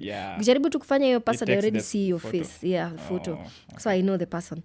It can have a thumb, there's like a card, and then it's a little bit safe because you asked me about agents. Sometimes we have shady agents. Agents who put people in your unit, but they don't want to tell you. Wanakwambia hatujapata booking. Kumbe wameweka mtu na wamepata hiyo pesa. At the end of the day, you have to pay rent. Yeah. So I can get a notification when somebody accesses my unit. So there's no way, even units which I don't run myself, because there are units which are far from me, I need an agent. Yeah. So it's difficult for somebody to lie like that, yeah, and nidanganye. So there's that's why I installed those things. but those things are there now. They can easily be accessed. Nimesahau kidogo, you had asked me. Yeah, so the apps, you can mention the apps. The apps, yes. So me, I use entirely the apps because they are safe for me. I like that they give me reviews. So by reviews, I'm able to target global customers, not just local customers. I don't want local customers. I want local customers too. But you just have to go through the channel. Then again, one thing I like about the apps is that payment is never between me and the client. Most of the time, especially BNB, you book your unit, you pay the website, the website pays me. So you see that it's very difficult to be defrauded or to be scammed. Yeah. Yes, because you and the customer don't really talk about money. They've already paid the app inakata commission yao, it sends you the money. Although there are other apps like booking.com. Booking.com, by the way, used to have another name. So you ilikuwa inaitwa aje nimesahau. But when I started, it used to have another name. Alafu I remember it used to just have hotels. Yeah, but right now we have short-term rentals there. I don't want to say Airbnb. Yeah. Unatumia TripAdvisor? I use TripAdvisor. TripAdvisor also used to have a name. Ilikuwa inaitwa aje? Homestay or something. Yeah, all these things have changed. Yeah, they have evolved. That's why even when people say the market is saturated, they need to see even these apps are changing. So it is a call for you to even change. Don't do the same thing. Don't copy what other people are doing. You're just, all of us, people are just furnishing. Kwanza kuna sitaki kuongea mbaya, but kuna ka couch kengine. Hebu sema iwatoke. Kuna ka couch kengine watu wanakapenda sana. Very shiny. If you want to attract global clients, those are not things you go for. Kwanza those things are very expensive. And they are not the things which will get you a client. Okay, mimi nataka kuanzisha Airbnb. So tell me those things, please avoid. Na charge consultation. Lipa consultation. But those are some of the things, yeah? Okay. You can't copy what everyone is doing. Yeah. You can't furnish the same. You can't...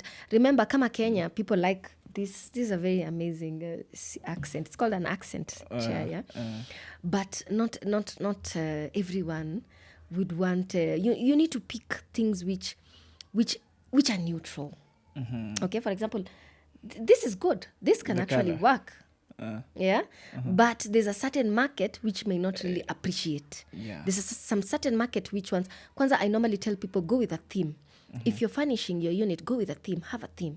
Are you having an African theme? Because clients really appreciate it. I have a unit where I put a Kenyan flag pillow and I put these bands for the client. This is Kenyan. This is the real Huduma number. You put these things for a client, they really appreciate such tiny things, yeah? So you go with a theme. If you want African, if you want what, you go with a theme, and that's how you furnish. That's how you attract global clients, because they don't know that these are very... They don't know ile kiti inaitwangaje ile ya miguu zina recliner. Those people don't know that in Kenya recliner is a big deal, They don't know that, but to us it's such a big deal. Uiweke tu hapo. So it's things like that. You need to just look at your target market, what can work, so that you furnish. But the most important thing is not furnishing. The most important thing is, first of all, recognizing your personality. Lazima ukuwe mtu wa kujituma, because like I said, it's not passive. It's not passive income.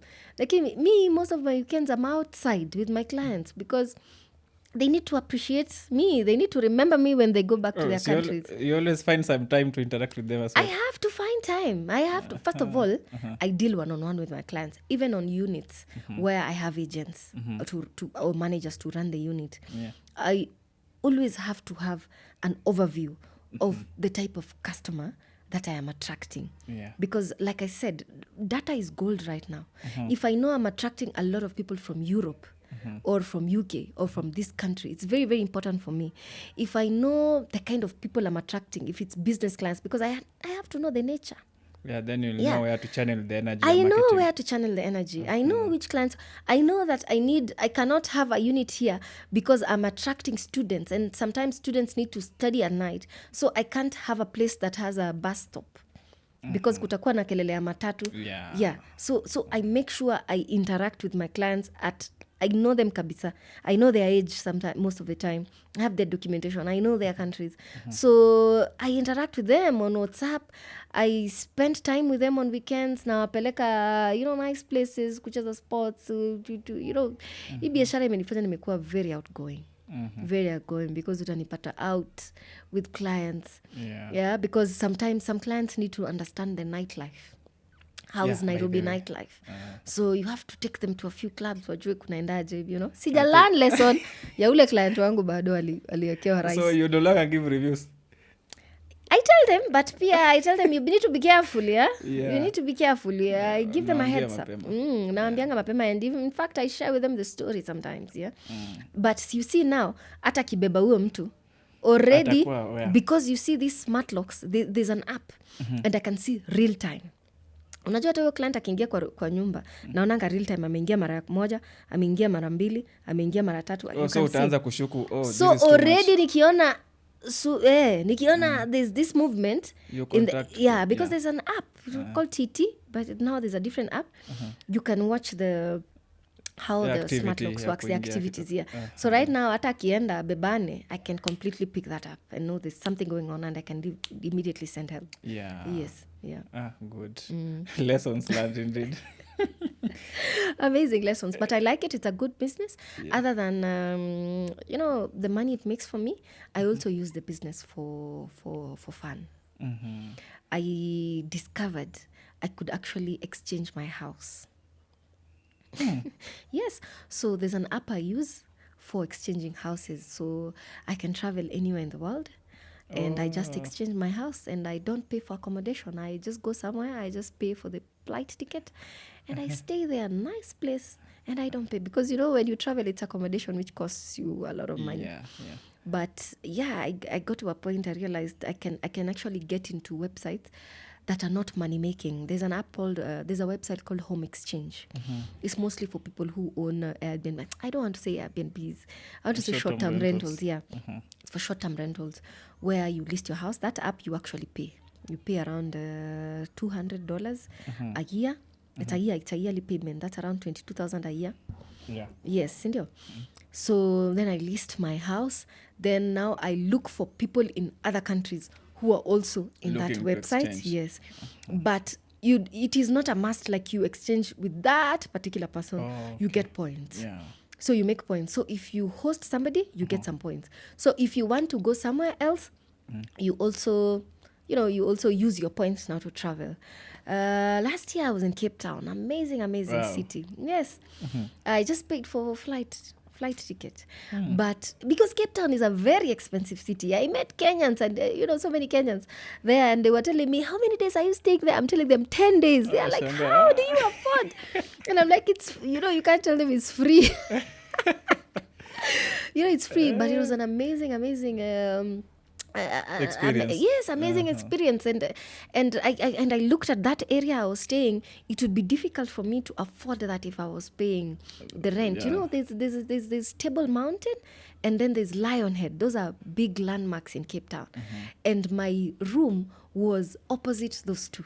Wow. Like in the morning, you could see the view of Table Mountain. You could see the view of Lionhead, and I even went hiking.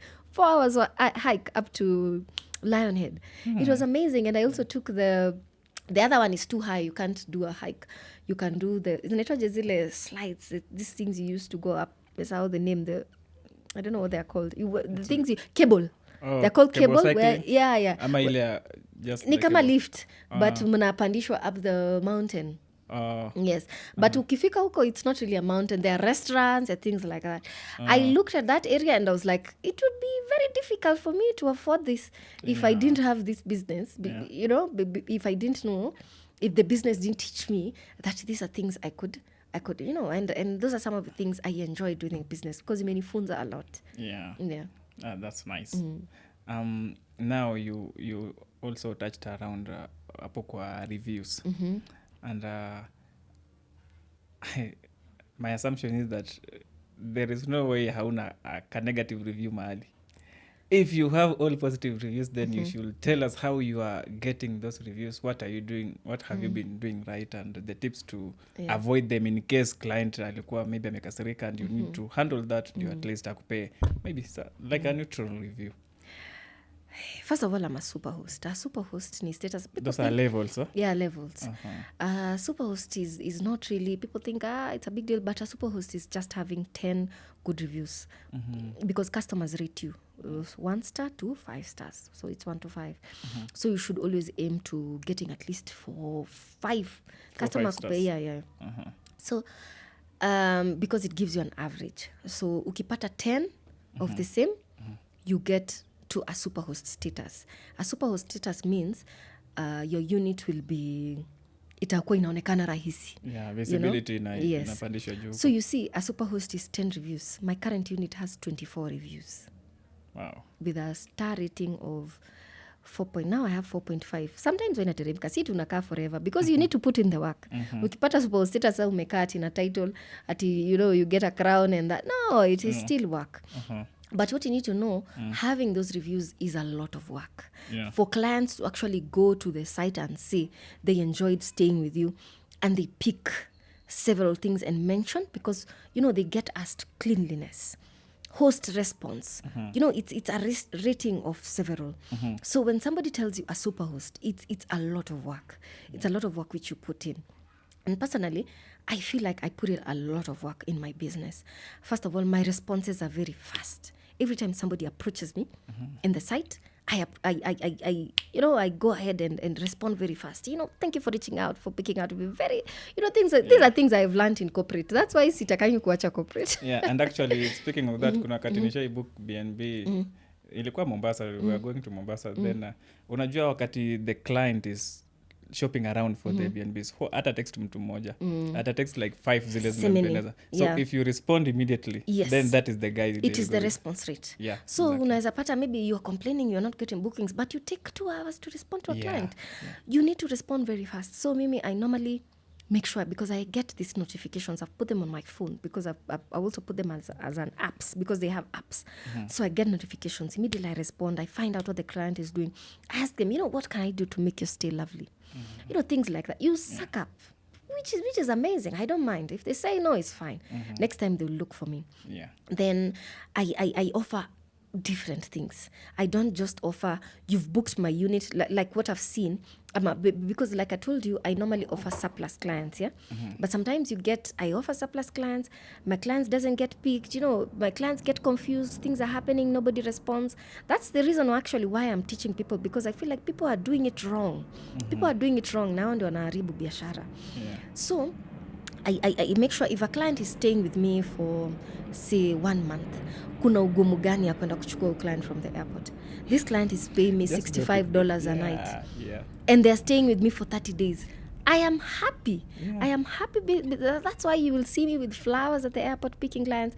That placard with the client's name. You have to be shameless in this business. Yeah. So I do all that. I offer my clients breakfast.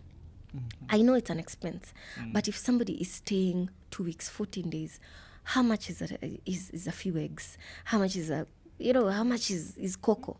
How much is milk? Yeah. You buy them. It doesn't mean when I say I'm offering breakfast, it's not a hotel that you offer breakfast, they cook. It's air, bed, and Airbnb means air, bed, and breakfast. So I don't cook for you necessarily, but I can store them for you so that, I've given you a stove in the house, you can cook. So now I tell people I offer breakfast. Somebody would easily book with me. For that reason. Yes, for that Yeah, reason. And you see, I've spent 1,000, less than 2,000 for those things. I help clients exchange money, because I understand how hard it is to go to a foreign country and you do not have a card, first of all, that is working. Even if you have a card, we need to appreciate M-Pesa, because in so many countries you can't pay via phone. Here it's easier. Here I tell clients, Safaricom line, there's M-Pesa and things like that. But it's very difficult for them at the beginning when they come before a line. And I also help them sometimes get a line to communicate, especially if they're staying long term. So I try to make the customer journey easy for my clients, from the acquisition to retaining them as my clients to the stay. Yeah. So even when I hear people saying the biashara is saturated, I ask them, are you doing these things? Have you just listed and you're waiting? you know, and so many times it's people doing that who are complaining that the business is saturated, that there are no clients, that the business is dying, it's collapsing. It's those people who just want to list and wait for bookings. It can't happen. You always have to go through the extra mile. You always have to know if your client is doing fine. If you're even I suggest activities for clients. I told you earlier, I offer them, you know, you can go for a tour. There's a tour. So they have to pay for it. But if they know the host is organizing, they're quickly to. So sometimes nawaunganishanga wote. Client wangu wa huku nawaunganisha wote kwa gari moja na wapeleka National Park. So those are some of the things You I need to do. stand out. You need, there's no, you have to Think different. yeah, you outside have the to box. think different, and you have to, because the market is evolving, Yeah. and it's only hosts who are evolving with the market that are surviving. Others who are not, who are doing the same thing every day, they're the ones who are selling their units. They're the ones who are struggling at this time. Now, have you ever had to deal with a bad client, just a difficult client, madrama, complaints, nini? Definitely. And a good thing is also in my customer experience career, my job has always been handling complaints. I am those people in companies who handles complaints. You can imagine from beginning to end. An irate customer, a complaint which has come with me, I'm the one who's always had to handle. So I have had to deal with I have had a client slap me. Yes. That was 2020 during COVID. I won't never forget. I have, but what I can say is, these are things, you know, it's good when you already thought about these things even you before you expect started. them. Yeah. So as opposed to being afraid, I've always found solutions even before that It happens. happens. Yeah, I'm always prepared and ready for such things. Mm-hmm. So I've learned how to calm people down. You know, how do I calm somebody down? I've learned how to have contacts of police officers in my speed dial in case Of anything. Yes, because in this business, there are some people you need to have on speed dial. Somebody like a cop. That's somebody you need to have. Because if you have a client, you need to know kutendaje. Yeah. You know, you just call the cop and akuja na bebo. So I have handled, difficult clients like that where I needed to involve police. Yes. Okay, I hope you sorted them out visually. I sorted them out, it's always very ugly, but I think in all businesses sometimes you need There to are those expect, challenges. there are those challenges, and you don't entirely blame it on the client. Sometimes ni bebe. You know, things like rules. Kitambo, I never used to think rules are important, but I came to realize in this business, in most businesses, rules are the contract between you and the client. Okay, especially now in the service, it's very important for you to have, first of all, rules in the website. So a They good know thing is, before they book. yes, Yeah. let people read your rules before they decide, because like I said, you can't attract all customers. Uta attract wale unataka. So please read my rules. If you're okay with my rules, you're welcome. If you feel my rules are too much, it's okay. You can go to the next. There's so many. You can go to the next person. And then rules help you claim for lost property. I had a client last year who broke a soundbar. Seeing you have a Sony soundbar. Broke a soundbar into two. I don't even understand how a That soundbar happened. is broken into two. I do not understand. But I was not worried. Because I'd already put everything in place. I had rules. You had to be accountable. Yeah. Then Airbnb has a protection. Compensation. Yes, has a compensation. But this compensation you can only claim if you had rules. Did you tell the clients that they'd be liable for this? Did you write it down? So now I have rules in the provision part in the website of everything that I don't want to happen in my house. And rules are everything, even including the number of people, because sometimes you have a unit which can only accommodate one. It's a studio, but unapata mtu aliweka bash, alileta 6 people wamekunywa, you know, things like that. Wanaharibu nyumba. Na ulimeweka no parties. Na umeweka no parties. Although I have units where I allow parties. There is this common rule napenda kuona kwa Airbnb mtakibook. Why do people wanapenda kusema no pets? Because I have a leather seat, for example, in one of my units. I am a cat lover, but I can't imagine a cat scratching that leather seat. Oh, yeah. It's things like that. It's not that we hate pets. It's just that when you imagine your house, The damage. the damage that it will cost. Yeah, and this is a business. So that's why we say no pets, no dogs. Because you can imagine, igware ama nini kama hiyo. It's no pets, no smoking. Yeah, no smoking. No as smoking.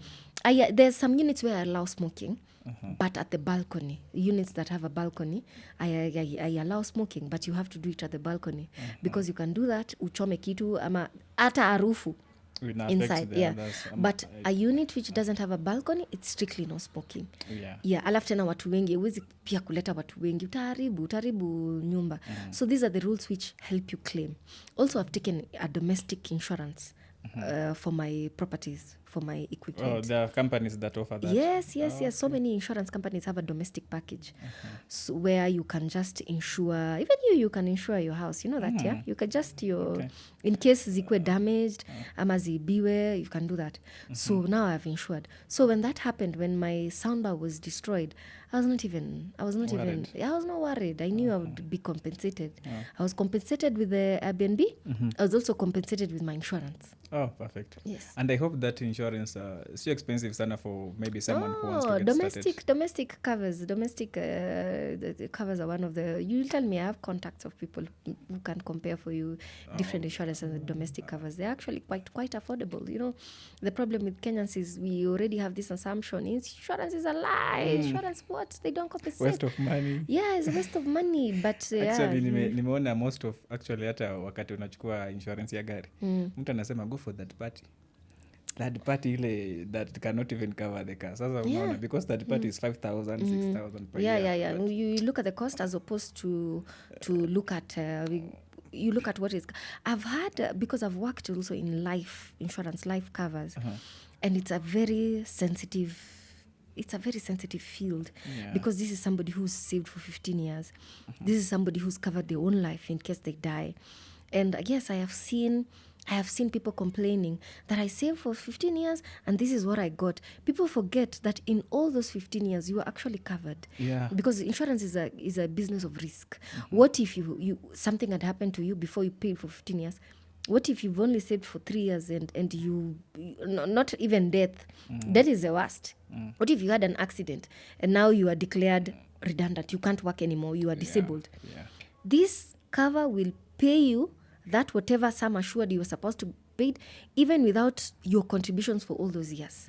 So it is a risk that insurance is covered. They cover for you the risk. But you know, it's even in Islam, insurance is haram. It's declared haram. Yes, it is. Insurance is haram actually. But those are the things I just say, you know what, God, please forgive me for this, but I have to do this. Yeah. Because, I mean, I can't, how do I work with no medical cover? How do I not pay for medical insurance? You know, there are so many uncertainties that can happen. Yeah. So those are some of the things I just say, you know, my Airbnb, I need to insure my property. Yeah. You know, I know it's like I said, haram, but what if somebody steals my stuff? What's going to happen? What if it happens again? 2017. Yes. What if it happens again in 2017? You know, that put me, hiyo kitu ilinirudisha nyuma sana. And I can't go back to that. I need to mitigate. I need to put in. So that's why I do things like insurances for my business. Yeah. Yeah. There are some few questions nataka to before we provide your contact. Sure. You talk about the masterclass. Yeah. Then we close it. Yes. For someone starting out, what advice would you give them? Starting out. Yeah. Very fresh. Maybe it's a corporate anataka kutafuta on the sides Side hustle, Airbnb, or someone who wants to turn this full time. What is your advice you can give them? Okay. So I've done this both. This business I've done it as a side hustle and I've also done it as a main hustle. Okay. So somebody who wants to start, for example, if you want to do it as a side hustle, for example, you're in a corporate job or whichever job, because hata nakuanga na doctors, nurses, hiyo ni corporate, hiyo si corporate, you know? But niko na watu wenye wanataka kufanya, but they are so busy. To do it as a side hustle, first of all, that means you need to automate a lot of things. You need to automate conversations with clients so that a client gets a response when you're busy. then that means if you're running it as a side hustle, you need to depend on a manager or an agent. Okay, or a co-host. In this business, you can be a manager, an agent, or a co-host. So does the manager has access to your apps? Yes, because wewe ukikuwa manager ama co-host, wewe kwanza ni capital tu yako ndio umetumia. Because unapata agent, mtu sometimes anakuanga agent kwa sababu hakuwa na capital ya kuanzisha the unit. So wewe uko na capital. So unatafuta unit, unafurnish, but you let somebody run it for you. So unaona huyo mtu analipwa in commission. So it's up to them to get clients so that pia yeye halipwe. Okay, I don't know, although I have a few staff on retainer, but the good ones, yeah. But most of them are only paid on commission, so it makes them work very, very hard to at least 12 yes. So if you do it as a side hustle, that means you might need a manager or a co-host who does all the work, or a manager, but you need to pay them commission. That means less profit for you. That means a longer time to break even. But that means you'll easily scale because you're not burning out. Yeah. Because remember, if you're doing it as a main hustle, burnout is very easy. Yeah, because you do a lot of the donkey work, the picking, the what. But if you do it as a side hustle, you can have somebody run it for you, so you don't get to do the donkey work. But that just means you'll take longer to break even because your profit is split. Yeah. But if you do it as a main hustle, you'll run it alone. You'll maximize on the profit. You will get all the, you'll get all the client details. You'll learn about the business because remember, you're the one sourcing clients. You see, if you're doing it as a side hustle, somebody is sourcing clients for you most of the time because, you're not there to run it. But if you do it as a main hustle, you're sourcing clients by yourself. So you're getting client details. So, you will learn the business faster. Yes. Perfect. And what are the biggest mistakes they should avoid wakianza? Yeah. The biggest mistake you should avoid is always thinking location is the one thing, that location is everything. As long as you can't pinpoint a certain location. Like I said, we all can't be in Kilimani. We all can't be in Kileleshwa. You need to be other areas. So the biggest mistake people do is not thinking about the customer journey before actually getting a unit. You need to understand, is it easy for the customer to access my unit? First of all, even before customer accessing my unit, let's get to you acquiring these customers from customer acquisition, because a customer life cycle starts from acquisition, right? So from you acquiring the customer, what does the customer see when they want to book your unit? Are your pictures enticing? So the biggest mistake people feel is, I just need to hire a professional photographer. I take pictures of my nice couch and my TV. Kwanza TV wanapenda kuweka kale kamoto. I don't know if you've seen TV, kona kale ka picture ya kamoto. You take pictures of kamoto as long as you've done. You forget that is not creating any experience for the client. Those are just nice photos. The client sees and they just see nice furniture. But you can do something different as putting this glass of juice on the table, and somebody who's done that, utapata amepata bookings, even when their unit are not as furnished as yours. So people make the mistake of thinking it is just pictures. As long as I've done professional pictures, as long as I've just listed, I can do anything. You need to think of the customer journey. From the beginning, what entices them, what makes them book their unit, what will you do, will you offer, so that the client feels, this guy is actually different from what I'm seeing around. Okay, so I would say those are some of the mistakes people do. They don't think about the customer, they think of themselves. So I hope kabisa we have covered a lot. I know there are a lot of things we might have missed, but now in case we miss them, Shakila amesema she's offering masterclass. You go find her, atueleze what she teaches, your expectation, what to expect, the journey, all the process zenye or everything that zenye atakufunza. She can just mention a few and the process, how to join, how they can find you as well. Oh, okay. Like I said, it has taken me 8 years to finally feel I'm now confident enough to teach. Okay? But you don't have to take 8 years like me, because I would, of course, definitely want to take a short time. Like, I wouldn't want to take this long to scale. But I took a long time because there were not so many people teaching people about the business. So I would definitely want people to take a longer time. Then again, the reason why I teach people is I realize people are doing the wrong thing. A lot of people don't know what they are doing. And I was there too. And I want people to be many. I'm not afraid. I know a lot of people approach me and tell me, unafunza watu watakuwa wengi utaribu, but the cake is too big. Yeah. I feel like the cake is too big. And actually, sorry for cutting you short. Yeah, it's okay. There's a comment I read on your post. Someone commented akasema, a candle doesn't lose anything for lighting another candle. You don't, like if I teach people, I don't lose my clients. I already know, what I'm offering my clients. I already have reviews. Even if I teach hundreds of people and they get into the business, I still have my target. Everyone has a different type of target clients. There are people who want business people. There are people who can host families. There are people who can't host families. So that's the reason I teach people. The market is wide. Yeah, the market is wide. You only need to know who you're targeting. Then again, it is important that we are many so that when laws are being created for us, we have a representation that is doing the business right. It is important for people to know about the documentation. It is important because currently there are no laws governing hosts. But today a client akikureport, sijui ulimfanyia nini, there's no law that actually protects the host. So if you're many, but you're doing it right, we have the right documentation. We are following, it to the... we are actually doing it right as per what is happening. We can have laws that protect us as hosts. We can have a representation when these laws are being... Because right now, laws are being made, but I don't know who they're asking. Because no one has reached out to me to ask me how it works. Yeah. Sorry.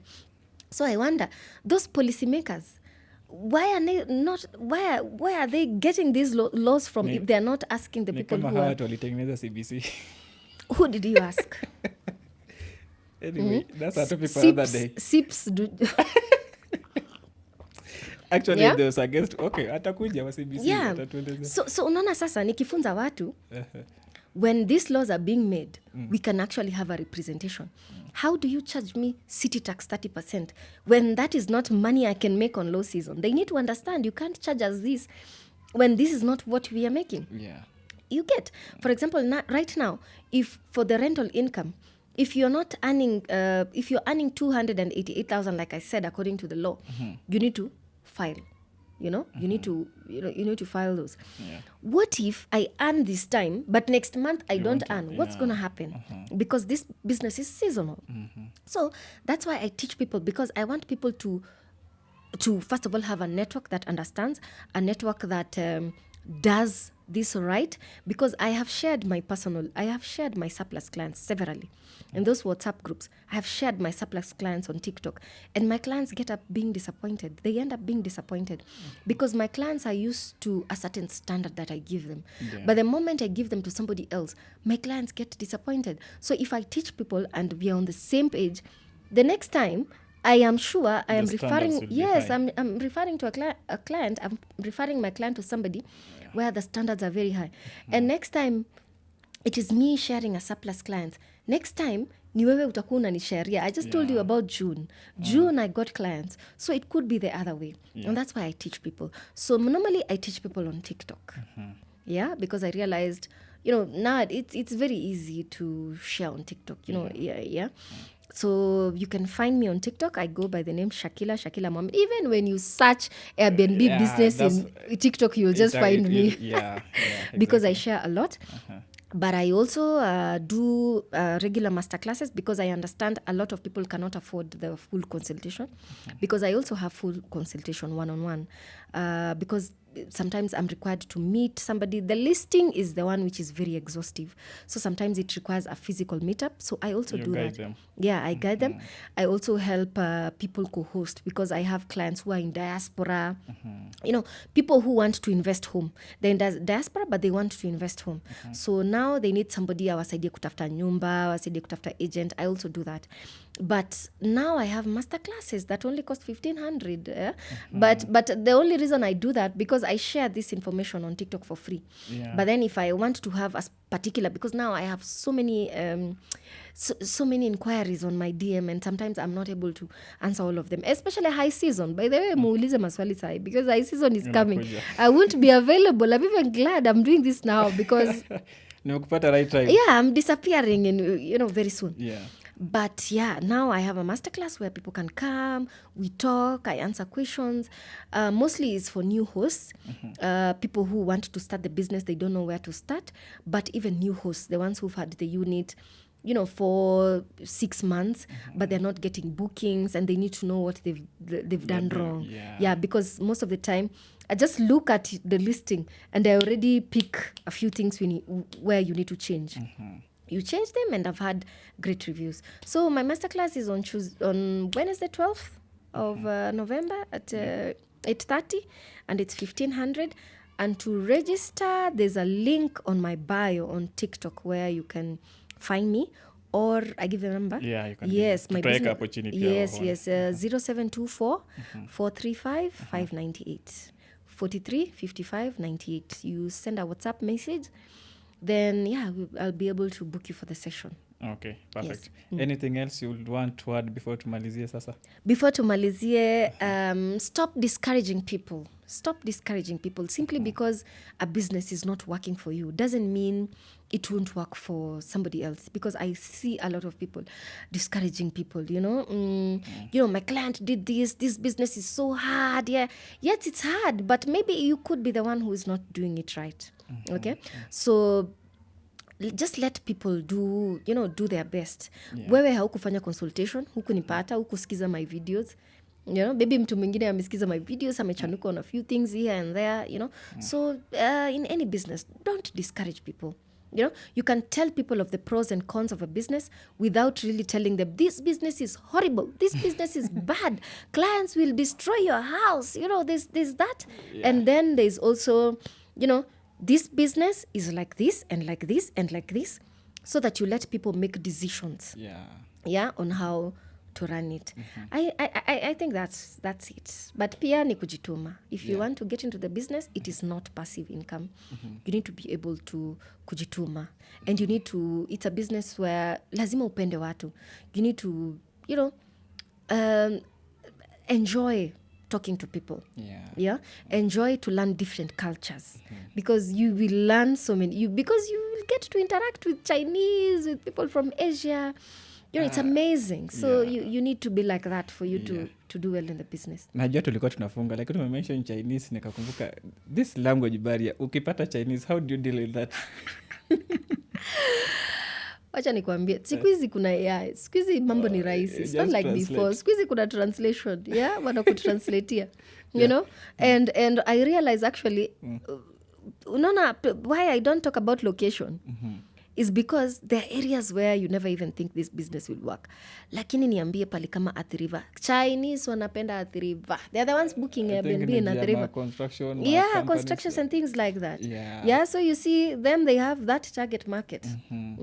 So location si shida. Isiwai kwa abaria. It is just your target market, and use what you have, leverage on what you have, your landmarks, your roads and things like that. What will a client do for 3 months? Things like that. Perfect. That's all? Yes. Okay. Yes. I don't think.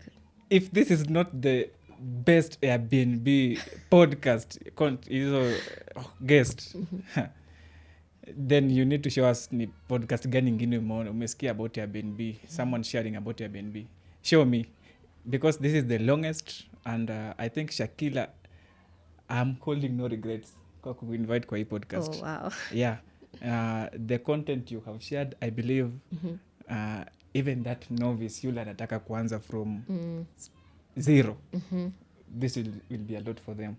Maybe unless sasa they want now to go a notch higher, wachukue that masterclass tena, they top it up, I think they'll be on a great position to start this business. True. And it's actually the longest podcast we've done. Wow. It's 1 hour 58 minutes. Wow, okay. So ninajua there is a lot you have shared. If there is something we have missed, now you'll need to go and find her. Unaona, she can talk. Ako na content. That comes from being a teacher. I told you, being a teacher, you explain, you over-explain yourself. And it's good you prepared me. I'd given you a warning before we started. Yeah. But I've really enjoyed the episode. I've enjoyed everything, the show. I have learned a lot. I'm very sure our listeners will learn a lot. Tutaunda hadi the short sections, clips zenye we can share on social media. Yeah. I can share a few with you in case you want to share as well. It's over? Yeah. Okay. Yeah. So, guys, I believe you have gotten something from her. And as we close, we just want to thank you for being with us from the start until the end now. Continue subscribing. I have a complaint. IG, we are not growing. So, try. Okay, toka subscribe YouTube, tutafute IG, tutafute TikTok. Let's grow as a family. If you know someone else mwenye unataka to invite as a guest, I can check their profiles, share them with me kwa DM. I'll check them out kama there are people who unajua sasa, imagine tumeleta Shakila that level yenye amesha set, then so at least mimi huwa natafuta people that I know huyu nikileta they are bringing value to you. So that is what we want to maintain as Hustle 47 podcast. We have another guest coming, another big guest. So it's a very good week, it seems. The kind of people we are bringing they are so big actually. After Shakila, we are having someone else. On IG, she has over 235,000 followers. On TikTok, I can over 140,000 followers. So about social media marketing or selling on social media platforms, she's top there, among the top. So stay tuned, share this with your people, with your friends, let them subscribe. And until next time, from us here is bye. See you. Adios. Yeah.